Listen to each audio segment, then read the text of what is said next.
ಓಂ ಶ್ರೀ ಗುರು ಬಸವಲಿಂಗಾಯ ನಮಃ.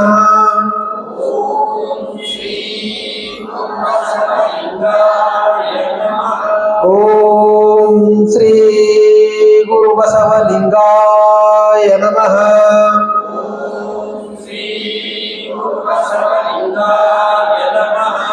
ಓಂ ಶ್ರೀ ಗುರು ಬಸವಲಿಂಗಾಯ ನಮಃ.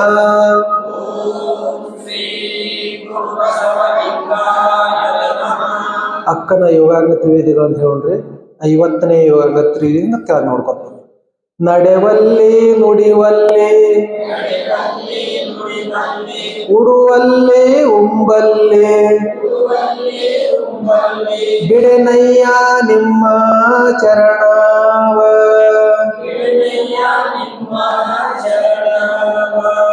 ಈ ಚಲವ ಕಡೆ ಮುಟ್ಟಿ ಸೆನಗೆ ಗುರುರಾಯ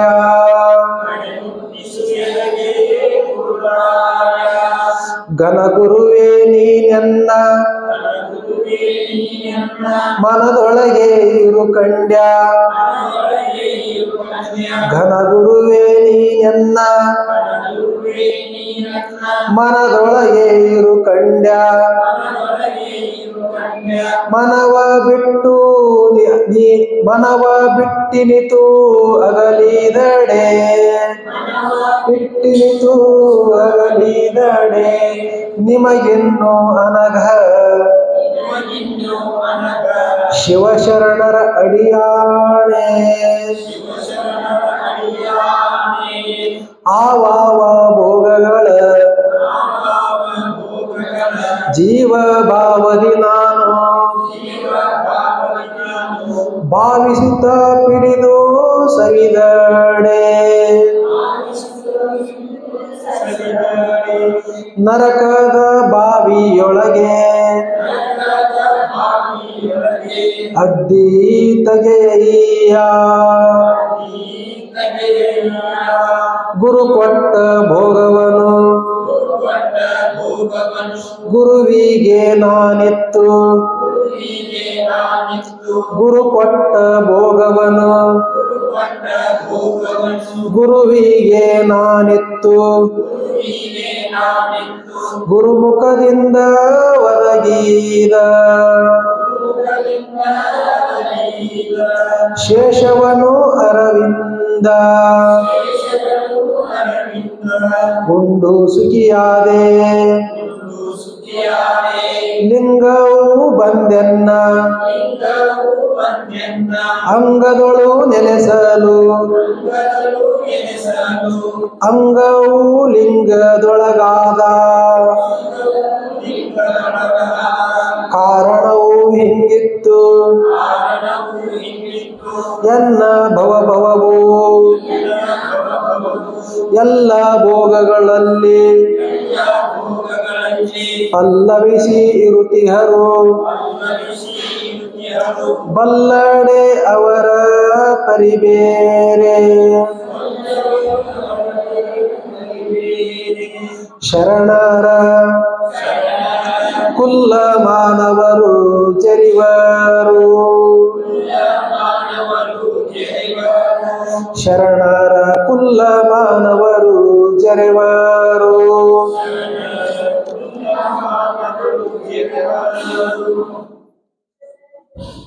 ಓಂ ಶ್ರೀ ಗುರು ಬಸವಲಿಂಗಾಯ ನಮಃ. ಇಂದು ಕಲ್ಯಾಣ ಹೆಬ್ಬಾಳದಲ್ಲಿ ಅಕ್ಕ ಮಹಾದೇವಿ ತಾಯಿಯವರ 23ನೇ ದಿನದ ಪ್ರವಚನ ಕಾರ್ಯಕ್ರಮ. ಈ ಕಾರ್ಯಕ್ರಮಕ್ಕೆ ಅನುಕೂಲ ಮಾಡಿಕೊಟ್ಟಂತಹ ಈ ಗ್ರಾಮದ ಕಲ್ಯಾಣ ಹೆಬ್ಬಾಳ ಗ್ರಾಮದ ಎಲ್ಲ ಗುರು ಹಿರಿಯರಲ್ಲಿ ಪರಮ ಪೂಜ್ಯರಲ್ಲಿ ಶರಣಾರ್ಥಿಗಳನ್ನು ಹೇಳುತ್ತಾ, ಸಕಲ ಜೀವಾವಳಿಗೆ ಲೇಸನ್ನೇ ಬಯಸಿದ ವಿಶ್ವಗುರುವನ್ನು ಬಸವಾದಿ ಶಿವಶರಣರ ಸನ್ಮಾರ್ಗದಲ್ಲಿ ಸಾಗಿದ ಎಲ್ಲ ಶರಣ ಸಂತ ದಾರ್ಶನಿಕ ಮಹಾಮಹಿಮರಲ್ಲಿ ಶರಣೆಂದು ಜಗದ್ಗುರುಗಳು ಪ್ರವಚನ ಪಿತಾಮಹ ಪರಮ ಪೂಜ್ಯ ಶ್ರೀ ಲಿಂಗಾನಂದ ಸ್ವಾಮೀಜಿಗಳ ದಿವ್ಯ ಚೇತನಕ್ಕೆ ಹಣೆ ಬಡಿದು ವೈರಾಗ್ಯ ನಿಧಿ ಅಕ್ಕ ಮಹಾದೇವಿ ತಾಯಿಯ ಧೀರ ಮಾರ್ಗದಲ್ಲಿ ಸಾಗುವ ದೃಢ ಸಂಕಲ್ಪ ಮಾಡಿ ಬುದ್ಧ, ಬಸವ, ಅಂಬೇಡ್ಕರ್ ತಂದೆಗಳ ಸತ್ಯ ವಿಚಾರಧಾರೆಗಳಿಗೆ ಶಿರವಾಗಿ ಅಕ್ಕ ಮಹಾದೇವಿ ತಾಯಿಯವರು ಬಸವ ಕಲ್ಯಾಣದ ಅನುಭವ ಮಂಟಪದಲ್ಲಿ 10-12 ವರ್ಷಗಳ ಕಾಲ ಇರ್ತಾರೆ. 10-12 ವರ್ಷಗಳ ಕಾಲ ಬಂದವರ ಓಣಿಯಲ್ಲಿ ಒಂದು ಗವಿ ಮಾಡಿಕೊಂಡು ದಿನಗಳನ್ನು ಕಳೀತಾ ಇರ್ತಾರೆ. ಹಗಲು ಹೊತ್ತು ಅಲ್ಲಿ ಚಟುವಟಿಕೆ ಮಾಡಕತ್ತ ಲಕ್ಷ್ಯ ಕಡೆ ಹಗಲು ಹೊತ್ತು ಸುತ್ತಲಿನ ಹಳ್ಳಿಗಳಿಗೆ ಹೋಗಿ ಲಿಂಗಾಯತ ಬಸವ ತಂದೆಗಳು ಕೊಟ್ಟಂತಹ ಲಿಂಗಾಯತ ಧರ್ಮ ಪ್ರಚಾರವನ್ನು ಮಾಡುವುದು. ಸಾಯಂಕಾಲ ಆಗುತ್ತಿದ್ದಂತೆ ಮತ್ತು ಅನುಭವ ಮಂಟಪದ ಕಾರ್ಯಕಲಾಪಗಳಲ್ಲಿ ಬಂದು ಬಾಯಿ ಹಾಕಿದ್ರು ಅಕ್ಕ ಮಹಾದೇವಿ ತಾಯಿಯವರು. ಅವರು ಸುತ್ತಮುತ್ತ ಹಳ್ಳಿಗೆ ಹೋದಾಗ ಅಲ್ಲೆಲ್ಲ ಜನರಿಗೆ ಎಲ್ಲರೂ ಲಿಂಗ ಕಟ್ಟೋದು, ಲಿಂಗ ದೀಕ್ಷೆ ಮಾಡೋದು, ಲಿಂಗ ತತ್ವವನ್ನು ಹೇಳೋದು, ಇಷ್ಟಲಿಂಗ ದೀಕ್ಷೆ, ಜೀವನದ ಮೌಲ್ಯಗಳನ್ನು ಹೇಳೋದು, ಜೀವನ ಹೇಗೆ ಸಾರ್ಥಕ ಮಾಡ್ಕೋಬೇಕಂತ ಇಂಥ ವಿಚಾರಗಳನ್ನು ಹೇಳೋದು. ಅಷ್ಟಾವರಣ ಅಂದ್ರೇನು, ಪಂಚಾಚಾರ ಅಂದ್ರೇನು, ಶಟಸ್ಥಲ ಅಂದ್ರೇನು, ಇವುಗಳ ವಿವರಣೆ ಕೊಟ್ಟು ಸಮಾಜದಲ್ಲಿ ಬೆಳಕು ಚೆಲ್ತಿದ್ರು. ದಿವ್ಸಕ್ಕೆ ಒಂದೊಂದು ಊರುಗಳನ್ನ ಆಯ್ಕೆ ಮಾಡ್ಕೋತಿದ್ರು. ಒಂದು ಊರು ಹೋದಾಗ ಒಂದೇ ದಿವ್ಸಕ್ಕೆ ಒಂದು ಊರು ಮುಗಿತಿಲ್ಲ, ಅದೇ ಊರಿಗೆ 10 ದಿವಸ ಹೋಗ್ಬೇಕಿತ್ತು. ಈ ಕಲ್ಯಾಣ ಹೆಬ್ಬಾಳಕ್ಕೆ ಒಬ್ರು ಬಂದು ಲಿಂಗ ದೀಕ್ಷೆ ಇದನ್ನ ಮಾಡಕತ್ರ ತಿಂಗಳಾನುಗಟ್ಲೆ ಬರೋದು ಹೋಗೋದು ಮಾಡೋದು. ಅಂದ್ರೆ ಅಲ್ಲಿ ಕಲ್ಯಾಣದಿಂದ ಏನು 10 ದಿವಸ ಹಳ್ಳಿಗಳದಲ್ರಿ, ಹಿಂಗ ಸ್ವಲ್ಪ ಎಲ್ಲ ಹಳ್ಳಿಗಳಿಗೆ ಹಿಂಗೆ ಹೋಗಿದ್ರು ತಾಯಿ. ಹಿಂಗೆ ಹೋಗಿ ಧರ್ಮ ಪ್ರಚಾರ ಮಾಡ್ತಿದ್ರು. ಮತ್ತು ಅನುಭವ ಮಂಟಪದಲ್ಲಿ ಏನು ತಮ್ಮ ಅನುಭವಗೋಷ್ಠಿ ಮುಗಿದ ಮೇಲೆ ಮತ್ತೆ ವಸತಿಗೆ ಕೆಲವೊಬ್ರು ಬರುವಂಥ ಶರಣರಿದ್ರು. ಆ ಅನುಭವ ಮಂಟಪಕ್ಕೆ ಇಲ್ಲಿಗೆ ದೂರ ಐತಿ, ಅಲ್ಲಿ ಬರುವಂತೆ ಮತ್ತೆಲ್ಲ ಶರಣರು ಕರ್ಕೊಂಡು ಬಂದು ತಮ್ಮ ಒಂದು ಗುಹೆ ಮಾಡ್ಕೊಂಡಿದ್ರು ಬಂದವ್ರ ಓಣೆಯಲ್ಲಿ. ಆ ಗುಹೆ ಇವತ್ತಿನವರೆಗೂ ಐತಿ. ಈಗ ಮೊನ್ನೆನೇ ಅಕ್ಕನ ಹುಣ್ಣಿಮೆ ಮೊನ್ನೆನೇ ಆ ಕಾರ್ಯಕ್ರಮದೊಳಗೆ ಒಂದು ಅಕ್ಕ ಮಹಾದೇವಿ ತಾಯಿಯ ಪುತ್ಥಳಿಯನ್ನು ಆ ಗವಿ ಒಳಗೆ ಕುಂದ್ರಿಸ್ಯಾರ. ಬಹಳ ಚೆನ್ನಾಗೈತೆ ಅದು ಆ ಬಂದವ್ರ ಓಣಿ ಪರಿಸರ. ಅಲ್ಲಿ ಮತ್ತೆ ವಾಪಸ್ ಬಂದು ಅಕ್ಕ ಮಹಾದೇವಿ ತಾಯಿಯವರು ವಸತಿಯನ್ನು ಮಾಡ್ತಿದ್ರು. ಮತ್ತು ಸಮಯ ಸಿಕ್ಕಾಗ ಕೆಲವೊಂದು ಸಮಯ ಊರಿಗೆ ಹೋಗುದು ಸುಳ್ಳಾಯ್ತು, ಯಾವುದೋ ಒಂದು ಊರಿಗೆ ಹೋದಾಗ ಲಗುನೆ ವಾಪಸ್ ಬಂದ್ರು ಅಂದ್ರೆ ಅಲ್ಲಿ ಶರಣರ ಸುತ್ತು 20 ಕಿಲೋಮೀಟರ್ ಈ ಕಲ್ಯಾಣದಿಂದ 10 ಕಿಲೋಮೀಟರ್ ರೇಡಿಯಸ್ನಾಗ ಗುಹೆಗಳದಾವು. 20 ಕಿಲೋಮೀಟರ್ ರೇಡಿಯಸ್ನೊಳಗ ಶರಣರ ವಸತಿಗಳಿರುವಂಥ ಗುಹೆ ಅದಾವು. ಅಲ್ಲಿ 40 ಕಿಲೋಮೀಟರ್ ರೇಡಿಯಸ್, 60 ಕಿಲೋಮೀಟರ್ ರೇಡಿಯಸ್ ಇಷ್ಟು ವಿಶಾಲವಾಗೆಲ್ಲ ಅಲ್ಲೆಲ್ಲ ಶರಣರು ಇರ್ತಿದ್ರು. ಅದಕ್ಕೆ ಅವರು ತಮ್ಮ ಸಮಯ ಸಿಕ್ಕಾಗಿ ಏನು ಮಾಡ್ತಿದ್ರು, ಆಯಾ ಶರಣರದ್ದಕ್ಕೆ ಹೋಗಿ ಅಲ್ಲಿ ಶರಣ ದಂಪತಿಗಳು ಇರ್ತಿದ್ರು, ಶರಣರು ಇರ್ತಿದ್ರು. ಅವ್ರ ತಕ್ಕ ಹೋಗಿ ಆ ವಿಚಾರಗಳನ್ನ ವಿನಿಮಯ ಮಾಡ್ಕೊಳ್ಳೋದು, ಹೇಳೋದು, ಕೇಳೋದು, ಮಾಡೋದು, ಹಿಂಗೆಲ್ಲ ಮಾಡ್ಕೋತ ಆನಂದವಾಗಿ ಜೀವನವನ್ನು ಕಳ್ಕೋತ 10-12 ವರ್ಷ ಭಾಳ ಅವರ ಜೀವನದಲ್ಲಿ ಆನಂದದ ಘಟ್ಟ ಅನ್ಬೋದು ಇದಕ್ಕೆ. ಹಂಗೆ ಆನಂದವಾಗಿ ಅಕ್ಕ ಮಹಾದೇವಿ ತಾಯಿಯವರು ಕಲ್ಯಾಣದಲ್ಲಿ ದಿನಗಳನ್ನು ಕಳೀತಾ ಇದ್ರು. ಅವರು ಗುರು ಬಸವ ತಂದೆಗಳನ್ನು ಕುರಿತು ತಮ್ಮ ವಚನಗಳಲ್ಲಿ ಕೆಲವೊಂದು ಸ್ಮರಿಸ್ಯಾರ. ಅಯ್ಯ ನಿಮ್ಮ ಶರಣರು ಮೆಟ್ಟಿದ ದರೆ ಪಾವನವಯ್ಯ, ಅಯ್ಯ ನಿಮ್ಮ ಶರಣರಿದ್ದ ಪುರವೇ ಕೈಲಾಸಪುರವಯ್ಯ. ಕೈಲಾಸಪುರ ಅಂತಂದ್ರೆ ಕೈಲಾಸ ಅನ್ನೋದು ಎಲ್ಲೈತಿ ಅಂದ್ರ ಉತ್ತರ ಭಾಗದೊಳಗ ಹಿಮಾಲಯ ಬೆಟ್ಟದೊಳಗೈತಿ. ಕೈಲಾಸ ಅನ್ನಂತ ಒಂದು ಪರ್ವತ, ಬಹಳ ಒಂದು ವಿಶೇಷವಾದಂಥ ಪರ್ವತ ಅದು. ಅಲ್ಲಿ ಬಹಳ ದೈವಿ ಶಕ್ತಿಗಳು ಅನ್ಬೋದು, ಏನು ವೈಜ್ಞಾನಿಕ ಶಕ್ತಿಗಳು ಅನ್ಬೋದು, ಬಹಳ ವಿಶೇಷವಾದಂಥದ್ದು ಐತಿ ಅಲ್ಲಿ. ಆ ಬೆಟ್ಟದ ಮ್ಯಾಲ ಇಲ್ಲಿವರೆಗೆ ಯಾರಿಗೂ ಹತ್ತಕ್ಕಾಗಿಲ್ಲ. ಮೌಂಟ್ ಎವರೆಸ್ಟ್ಗಿಂತ 2 ಕಿಲೋಮೀಟರ್ ಎತ್ತರ ಕಡಿಮೆ ಐತ್ರಿ. ಇಲ್ಲ 2000 ಮೀಟರ್ ಅಂದ್ರೆ 1 ಕಿಲೋಮೀಟರ್ ಅಷ್ಟು ಎತ್ತರ ಕಡಿಮೆ ಐತಿ. ಎತ್ತರ ಕಡಿಮೆ ಇದ್ರು ಸಹಿತ ಅದ್ರ ಮೇಲೆ ಇಲ್ಲಿ ತನಕ ಯಾರಿಗೆ ಹತ್ತಕ್ಕಾಗಿಲ್ಲ. ಎಷ್ಟೆಷ್ಟು ದೇಶದವ್ರು ಅಲ್ಲಿ ಹತ್ತಕ್ಕೆ ಪ್ರಯತ್ನ ಮಾಡ್ಯಾರ, ಅದು ಹತ್ತಕ್ಕಾಗಿಲ್ಲ.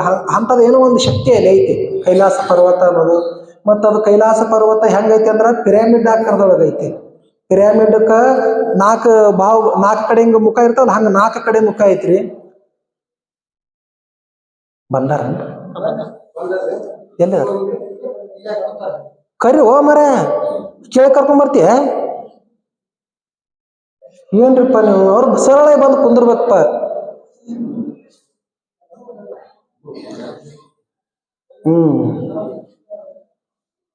ಕೈಲಾಸ ಪರ್ವತ ಐತಲ್ರಿ, ಕೈಲಾಸ ಪರ್ವತದ ಬಗ್ಗೆ ತಿಳ್ಕೊಂತಡ್ರಿ. ಈಗ ಜಗತ್ತಿನಲ್ಲಿ ವಿಶೇಷವಾದಂತಹ ಜಾಗಗಳಿರ್ತಾವ. ಕೆಲವೊಂದು ಕಡೆ ಅದಾವ, ಕೆಲವೊಂದು ಕುಂಡಗಳದಾವ, ಈಚೆ ಕಡೆ ಕೈ ಎದ್ದಿದ್ರು ಕೈ ಎದ್ದದಲ್ಲ ಕಳ ಕಳ ಕಳ ಕಳ ಕಳ ಕಳ ಕಳ ನೀರ ಕುದಿತಿರ್ತೈತಿ, ಈಚೆ ಕಡೆ ತಣ್ಣ ನೀರು ಇರ್ತಿರ್ತಾವ. ಹಂಗ ಪ್ರಪಂಚದಲ್ಲಿ ವಿಸ್ಮಯವಾದಂತಹ ಜಾಗಗಳಿರ್ತಾವ. ಒಂದು ಜಾಗ ಐತ್ರಿ, ಒಂದು ಗುಡ್ಡ ಐತಿ, ನೀರೆಲ್ಲ ಯಾಕಡೆ ಗುಡ್ಡದಿಂದ ತೆಳಕ ಬರ್ಬೇಕಿಲ್ರಿ, ಮ್ಯಾಕಿನಿಂದ ತೆಳಗ್ ಹರಿಬೇಕಲ್ಲ, ಆದ್ರೆ ಇಲ್ಲಿ ತೆಳಗಿನಿಂದ ಮ್ಯಾಗ ಹರಿತಾವ. ಒಂದು ದೇಶದೊಳಗೆ ಐತದ ಊರ ಹೆಸರು, ದೇಶದ ಹೆಸರು ನೆನಪು, ಅಲ್ಲಿ ತೆಳಗಿನಿಂದ ಮ್ಯಾಗ ಹರಿತಾವ ನೀರು. ಅಂದ್ರೆ ಅವು ಪ್ರಕೃತಿಯ ವಿಸ್ಮಯಗಳಿರ್ತಾವ. ಅಪ್ಪ ವಿಸ್ಮಯ ಇದ್ದರೆ ಹಂಗ ವಿಸ್ಮಯವನ್ನ ತೋರಿಸ್ಬೇಕು ನಾವು. ಅದನ್ನು ತಂದು ಮತ್ತೆ ದೈವಿಕತೆಗೆ ತೋರ್ಸಾಕ್ ಚಲೋ ಮಾಡಿಬಿಡ್ತೇವೆ. ನಮ್ಮ ದೇಶದ ಇತಿಹಾಸ ಬರೆಯಲ್ಲಿ ಮಾಡಲಿ ಎಲ್ಲಿ ತಪ್ಪಾಗೈತಿ ಅಂದ್ರೆ ಇದು ಹೇಳಿದಲ್ಲ, ಮಹಾಭಾರತದ ಇತಿಹಾಸ ನಿನ್ನೆ ನೋಡಿದಲ್ರಿ, ನಮ್ಮ ದೇಶದ ಇತಿಹಾಸ ಬರೆಯಲ್ಲಿ ಹಿಂಗೆಲ್ಲ ತಪ್ಪೊಳಗಾಗ್ಯಾವ, ಹಿಂಗೆಲ್ಲ ದೋಷಗಳು ದೋಷಗಳು ಕಲ್ಮಶಗಳು ಸೇರಿಸೋತ ನಮ್ಮ ದೇಶದ ಇತಿಹಾಸನೇ ಬರೆಯಕ್ಕೆ ಬರಲಿಲ್ಲ. ಗಣಪತಿ ಇತಿಹಾಸ ಬರಿ ಅಂದ್ರೆ ಎಕಡ್ರೆ ಬರೋದು, ಸರಸ್ವತಿ ಇತಿಹಾಸ ಬರಿ ಅಂದ್ರೆ ಎಕಡ್ರೆ ಬರೋದು. ಏನು ಒಂಥರ ವಿಚಿತ್ರ. ಅವ್ರಿಗೆ ಇತಿಹಾಸವೇ ಬರೆಯಕ್ಕೆ ಬಂದಿಲ್ಲ ನಮ್ಮ ನಿಜವಾಗ್ಲೂ ಇತಿಹಾಸ ಬರೆಯಕ್ಕೆ ಬಂದಿದ್ದು ಯಾವಾಗಪ್ಪ ಅಂದ್ರೆ, ಇತಿಹಾಸ ಬರೆಯಕ್ಕೆ ಕಲಿಸೋರು ಯಾರಂದ್ರೆ ಬ್ರಿಟಿಷರು. ಸತ್ಯವಾಗಿ ಏನಿರ್ತೈತೆ ಅದನ್ನೇ ನಮೂದಿಸ್ಬೇಕು, ಅದನ್ನೇ ದಾಖಲಿಸ್ಬೇಕು. ಹಂಗ ಈಗ ನಮ್ಮ ದೇಶದೊಳಗೂ ಬಹಳ ಇಂಥ ವಿಸ್ಮಯಕಾರಿ ಪ್ರದೇಶಗಳದಾವು. ಆ ವಿಸ್ಮಯ ಪ್ರದೇಶಗಳನ್ನ ಅಲ್ಲಿ ದೈವತ್ವ ಅಂತ ತರಿಸಿ ಅಲ್ಲಿ ಕಾಳಿ ಹಂತದು ಇಂಥ ದೇವ್ರ ಅದು ಇದು ಹಿಂಗೆ ಮಾಡಿ ಎಲ್ಲ ತಪ್ಪ ಸಂದೇಶ ಮಾಡಿ. ಇದು 4 ಪಿರಮಿಡ್ ಅದಾವ್ರಿ, ಬಹಳ ದೊಡ್ಡ ಬೆಟ್ಟ. ಅದು ಪಿರಮಿಡ್ ಅದಾವ್ರಿ, 4 ಬೆಟ್ಟಗಳು 4 ಬಣ್ಣ ಕಾಣ್ತಿರ್ತಾವ. ಯಾತ್ಲು ಒಂದು ಕಡೆ ಬೆಳ್ಳ ಕಾಣ್ತೈತಿ, ಒಂದು ಕಡೆ ಹಳದಿ ಕಾಣ್ತೈತಿ, ಒಂದು ಕಡೆ ಹಸಿರು ಕಾಣ್ತೈತಿ, ಮತ್ತು ಒಟ್ಟು ಪೂರ್ತಿ ಬರ್ಫ್ನಿಂದ ಮುಚ್ಚೈತ್ರೆ. ಆ ಬರ್ಫ್ ಯಾವ ಕಾಲದಾಗೂ ಸಹಿತ ಅಲ್ಲಿ ಬರ್ಫ್ ಮುಚ್ಕೊಂಡಿರ್ತದೆ. ಸುತ್ತಮುತ್ತೆಲ್ಲ ಬೆಟ್ಟಗಳದಾವು, ಆ ಎಲ್ಲಾ ಬೆಟ್ಟದಿಂದ ಬರ್ಫ ಬ್ಯಾಸಿಗೆ ಒಳಗೆ ಕರಿ ಹೋಗಿರ್ತೈತಿ. ಆದ್ರೆ ಈ ಬೆಟ್ಟದ ಬರ್ಫ ಯಾವುದೇ ಕಾರಣಕ್ಕೂ ಕೊರಂಗಲ್ಲ. ಅಂತ ದೊಡ್ಡ ಬೆಟ್ಟದ ಯಾವುದೇ ಕಾರಣಕ್ಕೂ ಕೊರಂಗಲ್ಲ. ಆಮೇಲೆ ಜಗತ್ತಿನ 4 ದಿಕ್ಕಿಗೆ ಐತಲ್ರಿ, ಚೀನಾದಾಗ 4 ಮಹಾನದಿಗಳು ಹುಟ್ಟುಕೊತಾವ್ರಿ. ಅಲ್ಲಿ ಗಂಗಾ, ಸಿಂಧೂ ನದಿ, 4 ಮಹಾನದಿಗಳು ಹುಟ್ಟುಕೊತಾವು. ಇವು 2 ಕಡೆ ಭಾರತದಾಗ ಹರಿದು ಬರ್ತಾವು. ಇನ್ನು 2 ನದಿಗಳು ಮಹಾನದಿಗಳು ಹುಟ್ಕೊಂಡು ಚೀನಾದಾಗ ಹರಿದು ಹೋಗ್ಬಿಡ್ತಾವ್ರಿ. ಅಂದ್ರೆ ಒಂದೇ ಗುಡ್ಡದಾಗ 4 ನದಿ ಹುಟ್ಟತಾವ ನೋಡ್ರಿ. ಅಂತ ಒಂದು ವಿಶೇಷವಾದಂತ ಬೆಟ್ಟ. ಆ ಬೆಟ್ಟದ ಮೇಲೆ ಹತ್ತಕ್ಕಾಗಿಲ್ಲ, ಅಲ್ಲೇನೋ ಒಂದು ದೈವಿ ಶಕ್ತಿ ಹತ್ತಾರ, ಇದು ಹತ್ತಾರ. ಅದೇ ಕೈಲಾಸ ಪರ್ವತ. ಆದ್ರೆ ಎಲ್ಲರೂ ಇಲ್ಲಿ ಏನ್ ತಂದು ಮಾಡ್ತಾ ಬರ್ಬೇಕಂದ್ರೆ ಇದಕ್ಕ ವೈಕುಂಠ, ಕೈಲಾಸ, ಇದಕ್ಕೆ ಸ್ವರ್ಗ, ಹಿಂಗೇನೋ ತಪ್ಪ ಕೇಳ್ಕೊತ ಹೊಂಟಾರ. ಅಲ್ಲಿ ಏನೈತಿ, ಅಲ್ಲಿ ಏನು ವಿಸ್ಮಯ ಐತಿ? ಅಲ್ಲಿ ಮತ್ತೆ ಇನ್ನೊಂದು ವಿಸ್ಮಯ ಅಂದ್ರೆ ಅದ ಕೈಲಾಸ ಪರ್ವತದಿಂದ ಕೆಳಗಡೆ ಬಂದ್ರ 2 ಸರೋವರಗಳದಾವ. ಭಾಳ ದೊಡ್ಡ ಸರೋವರಗಳದಾವ. ಸರೋವರಗಳು ಒಂದಕ್ಕೊಂದು ಹತ್ತಿ ಅದಾವ. ಜಸ್ಟ್ ಈಟು ಆ ಕಾರ್ನೆಟ್ ಇಟ್ಟೆ ನೋಡೋದ್ರ ಗ್ಯಾಪ್ ಇರ್ಬೋದು, ಬೇಡ ಈಟು ಇದ್ರಿಗಿನ ಮನೆ ಅಟ್ಟೆ ಗ್ಯಾಪ್ ಇರ್ಬೋದು. ಈ ಕಡೆ ಒಂದು ಸರೋವರ ಐತಿ, ಈ ಕಡೆ ಒಂದು ಸರೋವರ. ಒಂದು ಸರೋವರದಾಗ ಎಲ್ಲ ಜಗತ್ತಿನ ಎಲ್ಲ ಜೀವ ಜಂತುಗಳದಾವ. ಅದ್ರಾಗ ಅಂದ್ರೆ ಕಾಪಿ, ಮೀನ, ಮೊಸಳೆ ಎಲ್ಲ ಅದಾವ. ಮತ್ತೆ ನೀರು ಕುಡಿತೀರ ಅಮೃತಕ್ಕೆ ಸಮಾನವಾದಂಥ ಸಿಹಿ ನೀರು. ಆದ್ರೆ ಇನ್ನೊಂದು ಸರೋವರದಾಗ ಹೋಗಿ ನೋಡಿದ್ರೆ ಕೆಟ್ಟ ಉಪ್ಪು ನೀರು. ಆದ್ರೆ ಹರಿದು ಬರೋ ನೀರ ಅಲ್ಲಿಂದ ಹರಿದು ಬರ್ತದ, ಆ ಬೆಟ್ಟದಿಂದ ಹರಿದು ಬರ್ತದೆ. ಒಂದು ಕಡೆ ಉಪ್ಪು ನೀರೈತಿ, ಒಂದು ಕಡೆ ಸಿಹಿ ನೀರೈತಿ. ಇಂಥ ಭಾಳ ವಿಸ್ಮಯಗಳನ್ನು ಹೊಂದಿದಂಥದ್ದು ಕೈಲಾಸ ಪರ್ವತ. ಅಯ್ಯ ನಿಮ್ಮ ಶರಣರಿದ್ದ ಪುರವೇ ಕೈಲಾಸಪುರವಯ್ಯ. ಕೈಲಾಸಪುರ ಅಂದ್ರೆ ಇಂಥ ಚಮತ್ಕಾರಗಳನ್ನು ಹೊಂದಿದಂಥ ಊರ. ಹೌದು, 4 ನದಿಗಳೇ ಹುಟ್ಟುಕೊತಾವು. 4 ದಿಕ್ಕಿನ ಬಣ್ಣಗಳು ಬೇರೆನೇ ಇರ್ತಾವು. ಅಂತ ಒಂದು ವಿಶೇಷವಾದಂಥದ್ದು ದೈವಿ ಶಕ್ತಿ ಉಳ್ಳಂಥ ಜಾಗ. ಅದಕ್ಕೆ ನಿಮ್ಮ ಶರಣರು ಯಾವ ಊರಾಗದಾರ, ಅದೇ ಊರು ಯಾವ ಊರದು? ಕೈಲಾಸಪುರ. ಅದಕ್ಕೆ ಈ ಕಲ್ಯಾಣ ಹೆಬ್ಬಾಳದೊಳಗೆ ಎಷ್ಟೆಲ್ಲಾ ಶರಣರ ಅದೇ ರೀತಿ ತಿಳ್ಕೊಂಡಿದ್ದಕ್ಕೆ ಹೆಬ್ಬಾಳ ಸಾಮಾನ್ಯ ಹೆಬ್ಬಾಳ ಹೋಗಿ ಏನಾಗೈತಿ? ಅದು ಕಲ್ಯಾಣ ಹೆಬ್ಬಾಳ ಆಗೈತಿ. ಅಯ್ಯ ನಿಮ್ಮ ಶರಣರು ನಿಲ್ಲುದು ನಿಜ ನಿವಾಸವಯ್ಯ. ಅವ್ರು ಎಲ್ಲಿ ನಿಂತ್ಕೋತಾರಲ್ಲ ಅದೇ ನಿಜವಾದ ನಿವಾಸ ಅಂದ್ರೆ ಅದೇ ಪರಮಾತ್ಮನ ಆವಾಸ ಸ್ಥಾನ. ಚೆನ್ನ ಮಲ್ಲಿಕಾರ್ಜುನಯ್ಯ ನಿಮ್ಮ ಶರಣ ಬಸವಣ್ಣ ನಿದ್ದ ಕ್ಷೇತ್ರ ಅವಿಮುಕ್ತ ಕ್ಷೇತ್ರವಾಗಿ. ಅವಿಮುಕ್ತ ಕ್ಷೇತ್ರ ಅಂತಂದ್ರ ಮುಕ್ತ ಕ್ಷೇತ್ರಗಳು, ಅವಿಮುಕ್ತ ಕ್ಷೇತ್ರಗಳು. ಮುಕ್ತ ಕ್ಷೇತ್ರಗಳಲ್ಲಿ ಪುಣ್ಯ ಮಾಡಿದವ್ರಿಗೆ ಅಷ್ಟೇ ಮುಕ್ತಿ ಸಿಗ್ತಿರ್ತೈತಿ, ಪುಣ್ಯ ಮಾಡಿದ್ರೆ ಅಷ್ಟೇ ಸ್ವರ್ಗ ಅಂತ ಏನಂತಾರ ಅವೆಲ್ಲ ಸಿಗ್ತಿರ್ತೈತಿ. ಅವಿಮುಕ್ತ ಕ್ಷೇತ್ರ ಅಂದ್ರ ಪಾಪಿಗಳಿಗೂ ಕೊಲಗಡಿಕರಿಗೂ ಏನ್ ಜಗತ್ತ ಎಲ್ಲ ತಪ್ಪು ಮಾಡಬಾರ್ದು ಎಲ್ಲ ಮಾಡಿದವರು ಸಹಿತ ಅಲ್ಲಿ ಕಲ್ಯಾಣಕ್ಕೆ ಬಂದು ಶರಣರು ಬಸವಣ್ಣನವ್ರು ಭೇಟಿ ಆಗ್ಬಿಟ್ರಂದ್ರ ಅವರೂ ಸ್ವರ್ಗಕ್ಕೆ ಹೋಗಿದ್ರು. ಅಂತ ಕ್ಷೇತ್ರಕ್ಕೆ ಏನಂತಾರ? ಅವಿಮುಕ್ತ ಕ್ಷೇತ್ರ ಅಂತಾರ. ಬಸವಣ್ಣನಿದ್ದ ಕ್ಷೇತ್ರ ಅವಿಮುಕ್ತ ಕ್ಷೇತ್ರವಾಗಿ ಆನು ಸಂಗನ ಬಸವಣ್ಣನ ಶ್ರೀಪಾದಕ್ಕೆ ನಮೋ ನಮೋ ಎನ್ನುತ್ತಿದ್ದೇನು. ಹಿಂಗ ಅಕ್ಕ ಮಹಾದೇವಿ ತಾಯಿಯವರು ಬಸವಣ್ಣನವರು ಕುರಿತು ಹೇಳ್ತಾರೆ. ಮತ್ತ ಬಸವಣ್ಣನವರು ಅಂದ್ರೆ ಯಾರು ಅನ್ನೋದು ಹೇಳ್ತಾರ. ದೇವಲೋಕದವರಿಗೂ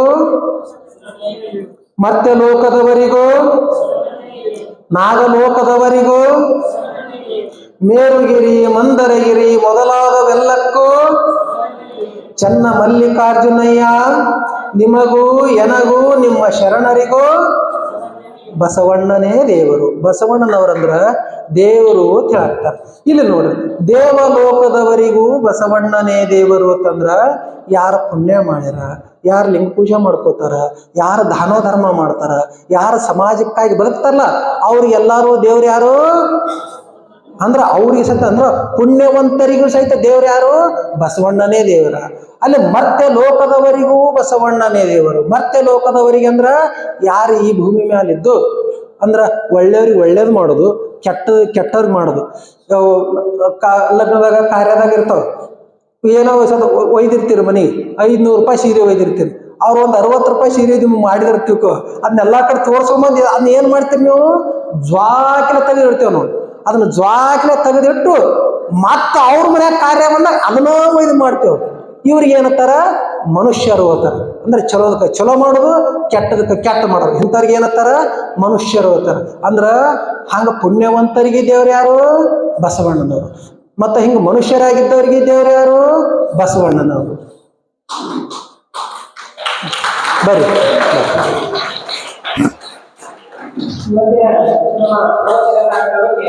ಬರ್ರಿ.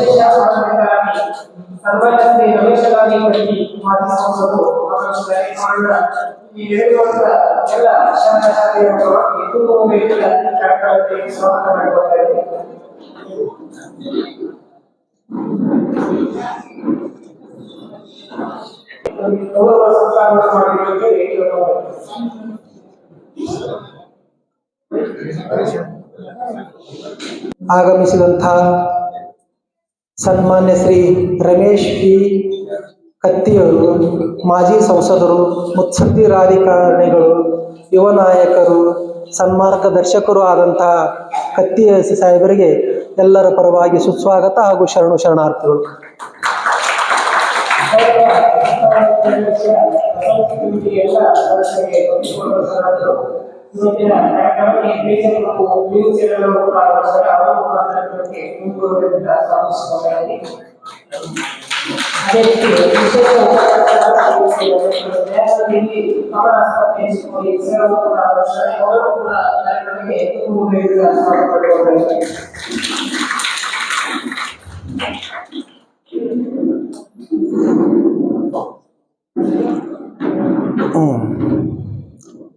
ದೇವಲೋಕದವರಿಗೂ ಬಸವಣ್ಣನೇ ದೇವರು ಅಂದ್ರ ಯಾರ ಪುಣ್ಯವನ್ನ ಮಾಡ್ಯಾರ, ಯಾರ ಸತ್ಕರ್ಮ ಮಾಡ್ಯಾರಲ್ಲ ಅವ್ರಿಗೆ ಸಹಿತ, ಒಳ್ಳೆಯವ್ರಿಗೆ ಸಹಿತ ಬಸವಣ್ಣನೆಯವರೇ ದೇವರು.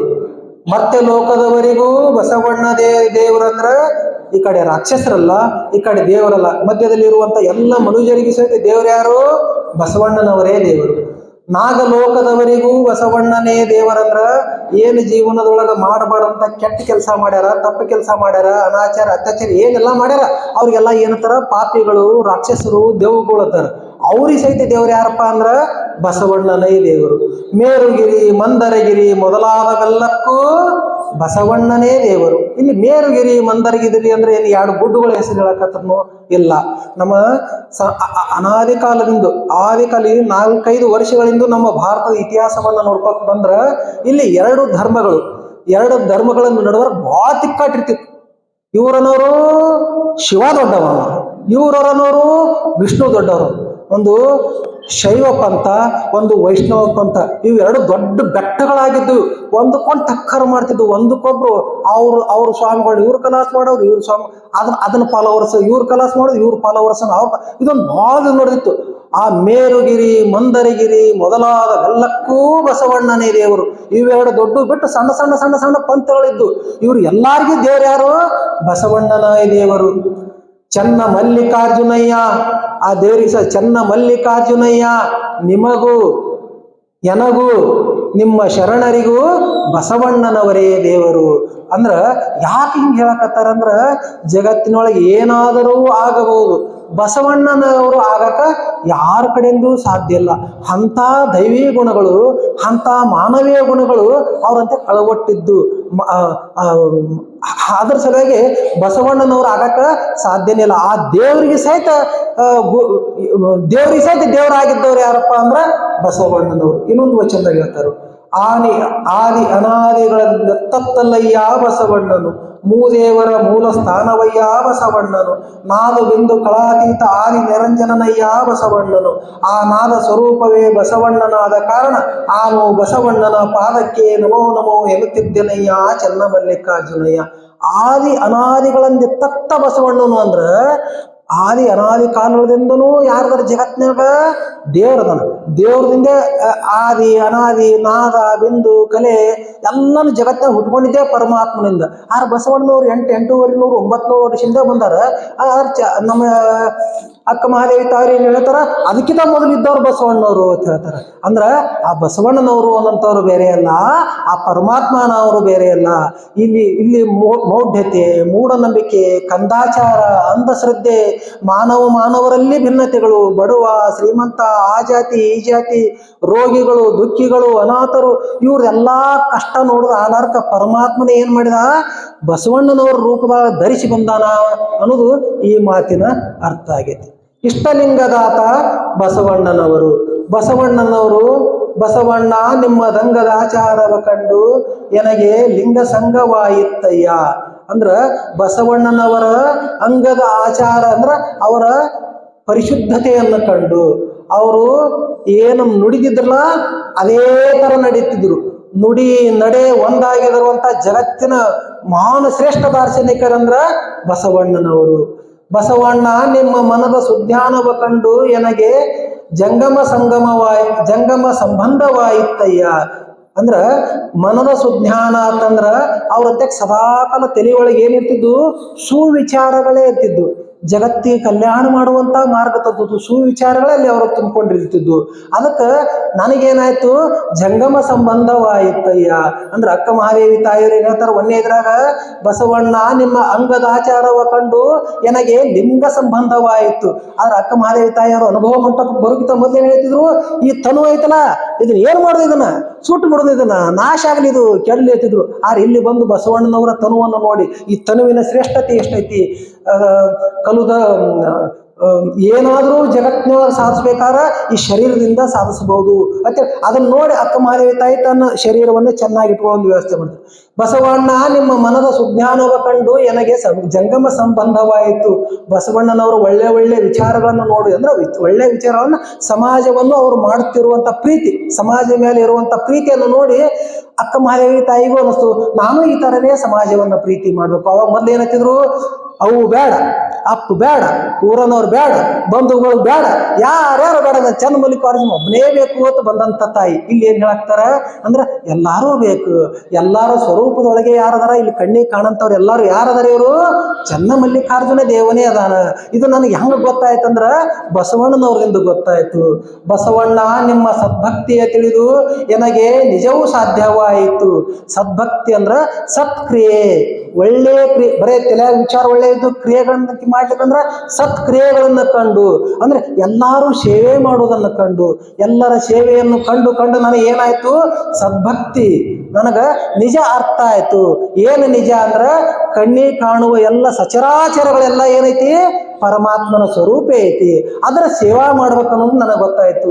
ಚನ್ನಮಲ್ಲಿಕಾರ್ಜುನಯ್ಯನ ಹೆಸರಿಟ್ಟ ಗುರು ಅಂದ್ರ ಪರಮಾತ್ಮನಿಗೆ ಒಂದು ಹೆಸರಿಟ್ಟು ಪರಮಾತ್ಮನ ನಮ್ಮ ಕೈಯ ತಂದು ಕೊಟ್ಟವ್ರು ಯಾರೇ, ಬಸವಣ್ಣನವರು. ಇಷ್ಟಲಿಂಗ ರೂಪದಲ್ಲಿ ನಮ್ಮ ಕೈಯ ತಂದು ಕೊಟ್ಟಾರ. ಅದಕ್ಕೆ ಇಷ್ಟಲಿಂಗ ದಾತ ಯಾರು, ಬಸವಣ್ಣನವರು. ಆ ದೇವರಿಗೆ ನಿಜವಾದ ಒಂದು ಹೆಸರಿಟ್ಟವ್ರು ಯಾರು, ಬಸವಣ್ಣನವರು. ನೀವಾದ ಕಾರಣ ನಿಮ್ಮ ಶ್ರೀಪಾದಕ್ಕೆ ನಮೋ ನಮೋ ಎನ್ನುತ್ತಿದ್ದೆನಯ್ಯ ಸಂಗನ ಬಸವಣ್ಣ. ಅಂದ್ರ ಅಕ್ಕ ಮಹಾದೇವಿ ತಾಯಿಯವರು ಬಸವಣ್ಣನವರ ಸಾಧನೆಗಳನ್ನ, ಅವರ ವಿಚಾರಗಳನ್ನ ಮಾರು ಹೋಗಿ ಅವರು ಬಂದಿದ್ದೇನು, ನಾನು ಅವಸರದ ಓಲೆಯನ್ನು ಒಯ್ಯುತ್ತಿದ್ದೇನೆ, ಕಾಮವೇ ನೀನು ನಿಲ್ಲು, ಕ್ರೋಧವೇ ನೀನು ನಿಲ್ಲು ಅಂದ್ರೆ ಸದ್ದ ಸಹಾಯ ಪಟ್ಟಿರ್ತಾರ, ಎಲ್ಲರೂ ಬಾಯಾಗ ಬೆಳಕರು ಮಾಡೋರು, ಆ ಕಡೆ ನೋಡ್ತಿರ್ತಾರ, ಸೀದಾ ಹೋಗುದೇ ಬರ್ರ ಆ ತರ ಹಿಂಗ್ ಬಂದವರು ಅವ್ರು ಸೀದಾ ಕಲ್ಯಾಣಕ್ಕ. ಆದ್ರೆ ಇಲ್ಲಿ ಬಂದ ಮೇಲೆ ಪೂರ್ಣ ಶಾಂತ ಆಗಿ ತಮ್ಮ ಸುತ್ತ ಎಲ್ಲ ಹಳ್ಳಿಗಳಲ್ಲಿ ಹೋಗಿ ಧರ್ಮ ಪ್ರಚಾರ ಮಾಡುದು, ಲಿಂಗ ಕಟ್ಟುದು, ಬಸ ಧರ್ಮನ ಹೇಳುದು, ಕಂದಾಚಾರ ಮೂಢನಂಬಿಕೆಗಳ ಬಗ್ಗೆ ಧಿಕ್ಕಾರ ಮಾಡುದು ಬೇಡ, ಇವೆಲ್ಲ ನಮಗೆ ಅವಶ್ಯ ಇಲ್ಲ, ಏಕದೇವೋಪಾಸನೆಯನ್ನು ಹೇಳುದು, ಇದನ್ನೆಲ್ಲ ಮಾಡಕತ್ರು ಅಕ್ಕ ಮಹಾದೇವಿ ತಾಯಿಯವರು. ಅದಕ್ಕೆ ಅಂತ ಅಕ್ಕನ ವಿಚಾರಗಳನ್ನ ಆದಷ್ಟಿಂದ ನಾಳೆ ತಿಳ್ಕೊಳ್ಳೋಣ. ಇವತ್ತ ನಮ್ಮ ಸನ್ಮಾನ್ಯ ಮಾಜಿ ಸಂಸದರು ರಮೇಶ್ ಕತ್ತಿ ಅವರು ಬಂದಾರ, ಅವರ ಅನುಭವದ ನುಡಿಗಳನ್ನ ಕೇಳೋಣ. ಮತ್ತು ಇವತ್ತು ಡಾಕ್ಟರ್ ದಯಾನಂದ ನೂಲಿ ಸರ್ ಬಂದಾರ, ಅವರು ಬಹಳ ದೊಡ್ಡ ವಿಜ್ಞಾನಿಗಳು. ಅವರು ಇಷ್ಟಲಿಂಗದ ವೈಜ್ಞಾನಿಕತೆಯ ಕುರಿತು ನಮಗಿಲ್ಲಿ ಸ್ಕ್ರೀನ್ ಮೇಲೆ ತೋರಿಸ್ಕೊಡ್ತಾರೆ ಅಪ್ಪ ಅವ್ರೆ. ಅದಕ್ಕೆ ಸಾಧ್ಯ ಆದ್ರೆ ತಾವು ಇದು ಆ ಸ್ಕ್ರೀನಿಂಗ್ ಮುಗಿತಕ್ಕ ಸ್ವಲ್ಪ ಇದ್ರೆ ಬಹಳ ಚಲೋ ಆಕೈತಿ. ಅಂದ್ರೆ ಇಷ್ಟಲಿಂಗವನ್ನ ನಾವು ಗುರುಗಳು ಹೇಳ್ತೇವ್ರಿ, ಇದು ಕಟ್ಗೋ, ಇದು ದೇವ್ರೈತಿ, ಹಿಂಗೆಲ್ಲ ನಾವು ಹೇಳ್ತೇವೆ. ಆದ್ರೆ ಅದ್ರ ವೈಜ್ಞಾನಿಕವಾಗಿ ಅದು ಏನ್ ಕೆಲಸ ಮಾಡ್ತೈತಿ, ನಮ್ಮ ಕಣ್ಣಿಗೆ ಏನ್ ಕೆಲಸ ಮಾಡ್ತೈತಿ, ನಮ್ಮ ಮನಸ್ಸಿನ ಮೇಲೆ ಏನ್ ಕೆಲಸ ಮಾಡ್ತೈತಿ, ನಮ್ಮ ಶರೀರದ ಮೇಲೆ ಏನ್ ಕೆಲಸ ಮಾಡ್ತೈತಿ, ನನ್ನ ಒಳಗಿನ ಎಲ್ಲ ಇಂದ್ರಿಯಗಳ ಮೇಲೆ ಏನ್ ಕೆಲಸ ಮಾಡ್ತೈತಿ, ಅದ್ರ ಪಾದೋದಕದಿಂದ ಏನ್ ಆಕೈತಿ, ಎಲ್ಲ ಪ್ರತಿಯೊಂದು ಅದಕ್ಕೆ ವೈಜ್ಞಾನಿಕ ಕಾರಣಗಳದಾವ. ಬಸವಣ್ಣನವರಂದ್ರೆ ಮಹಾವಿಜ್ಞಾನಿಗಳು, ಆ ವಿಜ್ಞಾನವನ್ನು ತಂದೆ ಕೊಟ್ಟಾರ. ಆದ್ರೆ ನಮ್ಗೆ ಸ್ವಾಮಿಗಳಿಗೆ ಆ ವೈಜ್ಞಾನಿಕತೆ ಗೊತ್ತಿಲ್ಲ. ಆ ವೈಜ್ಞಾನಿಕತೆಯನ್ನ ಇವತ್ತು ನಮ್ಮ ನೂಲಿ ಸರ್ ಬಂದಾರ, ಅದಕ್ಕೆ ನಮ್ಮ ಅಪ್ಪವರು ಇರ್ತಾರೆ. ಅದಕ್ಕೆ ಸ್ವಲ್ಪ ಏನ್ ಇದ್ರು ಒಂದ್ ಸ್ವಲ್ಪ ನೋಡ್ಕೊಂಡು ಹೋಗಕತ್ತೀರಪ್ಪ. ಯಾಕಂದ್ರ ಆ ಧರ್ಮದ ವಾರಸದಾರದೇನೋ ನಾವು ಅದ್ರ ಮುಂದೆ ಎಲ್ಲಾರು ಹೇಳ್ಬೇಕಾಗ್ತೈತಿ. ಅದಕ್ಕೆ ಇವತ್ತು ರಾಜಕಾರಣಿಗಳು ಬಂದಾರ. ಇವತ್ತು ಇನ್ನೊಂದು ಬಹಳ ಒಂದು ವಿಶೇಷ ದಿನ ಅಂದ್ರೆ ಡಿ ದೇವರಾಜ ಅರಸರ ಹುಟ್ಟು ಹಬ್ಬ. ಡಿ ದೇವರಾಜ ಅರಸರಂದ್ರ ಬಹಳ ದೊಡ್ಡ ಮುಖ್ಯಮಂತ್ರಿಗಳು, ಜನಪರವಾದ ಕೆಲಸಗಳನ್ನ ಮಾಡಿದಂತಹ ಮುಖ್ಯಮಂತ್ರಿಗಳು ಡಿ ದೇವರಾಜ ಅರಸರು. ಅವರು ಮೈಸೂರು ಭಾಗದವರು. ಅಲ್ಲಿ ಮೈಸೂರು ಮಹಾರಾಜರಿದ್ರು. ಮೈಸೂರು ಮಹಾರಾಜರ ವಿರುದ್ಧ ಎಲೆಕ್ಷನ್ ನಿಂತು ಗೆದ್ದವರು ಡಿ ದೇವರಾಜ ಅರಸರು. ಇವ್ರು ಎಷ್ಟನೇ ವರ್ಷಿಗೆ ಆರಿಸಿ ಬಂದ್ರು ಗೊತ್ತೈತ್ರಿ? ಕೇವಲ ತಮ್ಮ 26ನೇ ವರ್ಷದ ಹುಡುಗ ಹೊಲ್ದಾಗ ಕೆಲಸ ಮಾಡ್ತಿದ್ದ. ತಮ್ಮ ಹೊಲ್ದಾಗ ಹೋಗಿ ಕೆಟ್ಟ ಬ್ಯಾಸೆ ಬಿರು ಬ್ಯಾಸೆ ಕೆಲಸ ಮಾಡ್ತಿದ್ದ. ಆ ಭಾಗದೊಳಗ ಚಿನ್ನಯ್ಯ ಸಾವುಕಾರ ಅಂತಿದ್ರು ಒಬ್ರು. ಅಂದ್ರೆ ಅವ್ರು ದೊಡ್ಡ ರಾಜಕೀಯ ಲೀಡರ್. ಆ ಪಕ್ಷಗಳ ಹೆಸರು ಹೇಳೋದು ಬೇಡ, ಒಬ್ಬ ದೊಡ್ಡ ಪಕ್ಷದ ರಾಜಕೀಯ ಲೀಡರು. ಈ ಮೈಸೂರು ರಾಜರ ವಿರುದ್ಧ ಯಾರು ನಿಂದಿಸಿದ್ರು ಆರಿಸಿ ಬರುತ್ತಾರ ಅಂತ ಚಿಂತನೆ ಮಾಡಿ ಈ ಹುಡುಗನ ಆಯ್ಕೆ ಮಾಡ್ಕೊಂಡಿದ್ರು. ಇವನ ಹೆಸರು ಅರಸ ಡಿ ದೇವರಾಜ ಇವ್ರ ಹೆಸರು ದೇವರಾಜ ಅರಸ. ಅಂದ್ರೆ ಆ ರಾಜರ ಸಂಬಂಧಿಕರೇ. ಅಂದ್ರೆ ಪಂಚಮಸಾಲಿಯರ ಸಂಬಂಧಿಕರು, ಬಣಜಿಗರ ಸಂಬಂಧಿ, ಹಂಗ ಜಾತಿಯಿಂದ ಸಂಬಂಧಿಕರು. ಇವ್ ಹೊಲ್ದಾಗ ಕೆಲಸ ಮಾಡತ್ತಿದ್ದ ಬಂದು ಭೇಟಿ ಆದ್ರು ಅವ್ರು. ಚಿನ್ನಯ್ಯ ಸಾವುಕಾರ ಬಂದು ಭೇಟಿ ಆದ್ರು. ಯಾಕ್ರಿ ಇಲ್ಲಿ ಬಿಸಿಲಾಗ ಬಂದಿರು? ಇಲ್ಲಪ್ಪ ನಿಂತಪ್ಪ ಒಂದು ಕೆಲಸ ಐತಿ. ಏನ್ ಹೇಳ್ರಿ? ನೀನು ಎಲೆಕ್ಷನ್ ನಿಂದ್ರಬೇಕಂದ್ರು. ನಾ ಏನು ಎಲೆಕ್ಷನ್ ನಿಂದ್ರಲ್ರಿ, ಇರೋದು 4 ಎಕರೆ ಹೊಲ, ಎಲ್ಲಿ ನನ್ನ ಮನೆಗೆ ಹೊಟ್ಟಿಗೆ ಸಾಲದ್ದು ಇಲ್ಲ, ಅದನ್ನೆಲ್ಲ ನಾವು ನೋಡ್ಕೋತೇವೆ, ನೀ ಎಲೆಕ್ಷನ್ ನಿಂದ್ರ. ಯಾರ ವಿರುದ್ಧ? ರಾಜರ ವಿರುದ್ಧ ನಿಂದ್ರವ್ರು. ಇವಂದ ಪಾಡ ಆಯ್ತಳ. ಸಾಮಾನ್ಯ ವಿರುದ್ಧ ನಿಂದ್ರ ಅಂತ ದೊಡ್ಡ ವ್ಯಕ್ತಿಗಳ ವಿರುದ್ಧ ನಿಂತ್ರ ಬಿದ್ರು ಒಂಥರ ಇದು ಕಿಮ್ಮತ್ತಲ್ರಿ. ಹ್ಞೂ ಅಂದ್ರ 50 ರೂಪಾಯಿ ಡಿಪಾಸಿಟ್ ಕಟ್ಟದಿತ್ರಿ. ಈಗ ಎಷ್ಟು ಭಾಳ ಇರ್ತದೆ, ಈಗ 50,000 ಡಿಪಾಸಿಟ್ ಇರ್ತದ. ಅಂದ್ರ ಠೇವಣಿ ಆ 50 ರೂಪಾಯಿ ಕಟ್ಟಕ್ಕೆ ಹಾಕಿದ್ದಿಲ್ಲ. ಅದನ್ನ ಸಹಿತ ಚಿನ್ನಪ್ಪ ಸಾವುಕಾರೇ ಕಟ್ಟಿ ಇದು ಮಾಡಿದ್ರು. ದೇವರಾಜ ಅರಸರು ಆರಿಸಿ ಬಂದ್ಬಿಟ್ರು. ಅಂದ್ರೆ ಮಹಾರಾಜರನ್ನ ಕೆಡವಿ ಆರಿಸಿ ಬಂದ್ಬಿಟ್ರಿ ಇವ್ರು. ಆರಿಸಿ ಬಂದ್ರು, ಅವ್ರ ಜೀವನನೇ ಬದಲಾಗೋಯ್ತು. ಜೀವನ ಬಂದಾಯ್ತು. ಆಮೇಲೆ ಕಾಲಘಟ್ಟದಲ್ಲಿ ರಾಜಕೀಯದೊಳಗೆ ಸಿಕ್ತಾರಂತಾರ ಆದಂಗ ಅಂದ್ರ ಇವ್ರು ಇಂದಿರಾ ಗಾಂಧಿ ಕಾಂಗ್ರೆಸ್ ಹಿಂಗೇನು ಸೇರ್ಕೊಂಡ್ರು. ಅಲ್ಲಿ ಸಿಕ್ತಾರಂತಾರ ಆದಂಗ ಏನಾಯ್ತು, ಇವ್ರು ಮುಖ್ಯಮಂತ್ರಿಗಳಾಗಂತ ಒಂದು ಯೋಗ ಬಂತು. ಮುಖ್ಯಮಂತ್ರಿಗಳು 2 ಪೀರಿಯಡ್ ಮುಖ್ಯಮಂತ್ರಿಗಳಾದ 10 ವರ್ಷ. ಇವರು ಅದರಲ್ಲ ಮಾಡಿದಂತ ಏನು ಸಾಧನೆಗಳಂದ್ರ, ಪರಮಾತ್ಮ ನಮಗ ಸಮಯ ಒಂದು ಅವಕಾಶಗಳನ್ನ ಕೊಡ್ತಾನ. ಎದಕ್ಕೆ ಅವಕಾಶಗಳನ್ನು ಕೊಟ್ಟಾನ? ಅಪ್ಪವ್ರಿಗೆ ಸಂಸದರಾಗಿದ್ರು. ಇನ್ನು ಮುಂದೆ ಅವ್ರು ದೊಡ್ಡ ಏನೇನೋ ಉನ್ನತ ಹುದ್ದೆಗಳಿಗೆ ಹೋಗ್ತಾರೆ. ಅಪ್ಪರು ನಮ್ಗೆ ಎದಕ್ ಕೊಡ್ತಾನ ಬಸವಣ್ಣ ಪರಮಾತ್ಮ? ಎದಕ್ ಕೊಡ್ತಾನಂದ್ರ ಸೇವಾ ಮಾಡು. ಇವರೆಲ್ಲರೂ ಯಾರದಾರಲ್ಲ, ಇವರೆಲ್ಲ ಪರಮಾತ್ಮದಾರ. ಇವರೆಲ್ಲರೂ ಯಾರದಾರ? ದೇವರದಾರ. ಇವರೆಲ್ಲರೂ ಯಾರದಾರ? ನಿನ್ನ ತಂದೆ ತಾಯಿಗಳದಾರ. ಸೇವೆ ಮಾಡ್ತ ಕೊಟ್ಟಾರ. ಆ ಕೊಟ್ಟಂತ 10 ವರ್ಷವನ್ನು ಅವ್ರು ಹೆಂಗೆ ಬಳಸಿದ್ರಂದ್ರೆ, ಅವಾಗ ದೇಶದೊಳಗೆ ಒಂದು ಇಂದಿರಾ ಗಾಂಧಿ ಅವ್ರ ತಾಯಿಯವರು ಒಂದು ಕಾನೂನು ತಂದ್ರು. ಏನಪ್ಪಾ ಅಂದ್ರ ಉಳುವವನೇ ಭೂಮಿಯ ಒಡೆಯ ಅನ್ನಂತ ಕಾನೂನು ತಂದ್ರು. ಆ ಕಾನೂನನ್ನು ಉಳುಕಿದ ರಾಜ್ಯದವ್ರು ಹಿಂದೆ ಮುಂದೆ ನೋಡ್ತಿದ್ರು. ಯಾಕಂದ್ರೆ ಮೇಲ್ವರ್ಗದವ್ರು ಏನಿದ್ರಲ್ಲ, ಎಲ್ಲಾ ಊರನ್ನು 25% 30% ಭೂಮಿ ಅವ್ರದೇ ಇತ್ತು.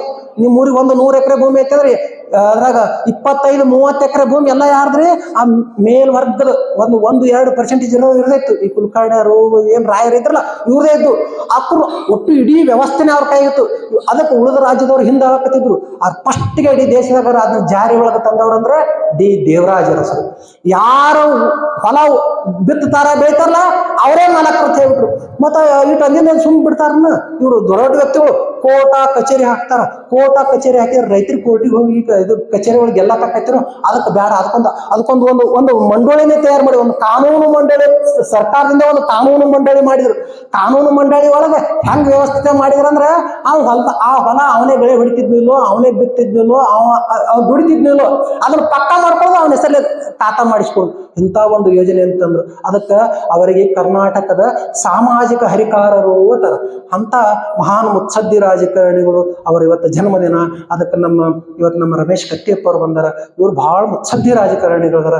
ಇಂಥ ಮಹಾನ್ ವ್ಯಕ್ತಿಗಳ ಸಾಲಿನ ಒಳಗೆ ಉಳಿಯುವಂತ ಜೀವನವನ್ನ ಅವರು ಈ ಬಸವಾದಿ ಶಿವಶರಣ ಶರಣು ಕರುಣಿಸಲಿ. ಶರಣೋ ಶರಣಾರ್ಥಿ, ಶರಣೋ ಶರಣಾರ್ಥಿ. ಇಲ್ಲಿಯವರೆಗೆ ವೈರಾಗ್ಯಕ್ಕೆ ಅರ್ಥವಾಗಲಿಲ್ಲ ಕುರಿತು ಪ್ರವಚನ ಸ್ಕ್ರೀನಿಂಗ್ ಮಾಡಿ ಅವ್ರು ಕೊಡ್ತಾರೆ. ಕಾರ್ಯಕ್ರಮವನ್ನು ಉದ್ದೇಶಿಸಿ ಸನ್ಮಾನ್ಯ ಶ್ರೀ ರಮೇಶ್